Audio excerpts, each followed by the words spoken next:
Here I have Samsung Galaxy S10, and today I'm going to show you how to take screenshot on this device. So to do this, all I need to do is to just press combination of keys power key plus volume down at the same time like this, and the screenshot will be taken. So let me show you once again, power key, volume down, and let's get it. So one last time, power key, volume down, and we got it. So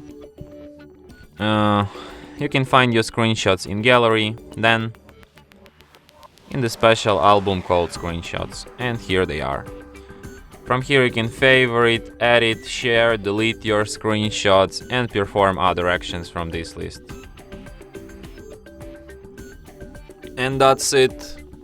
Thanks for watching. If you find this tutorial useful, don't forget to hit that like button and subscribe to our channel.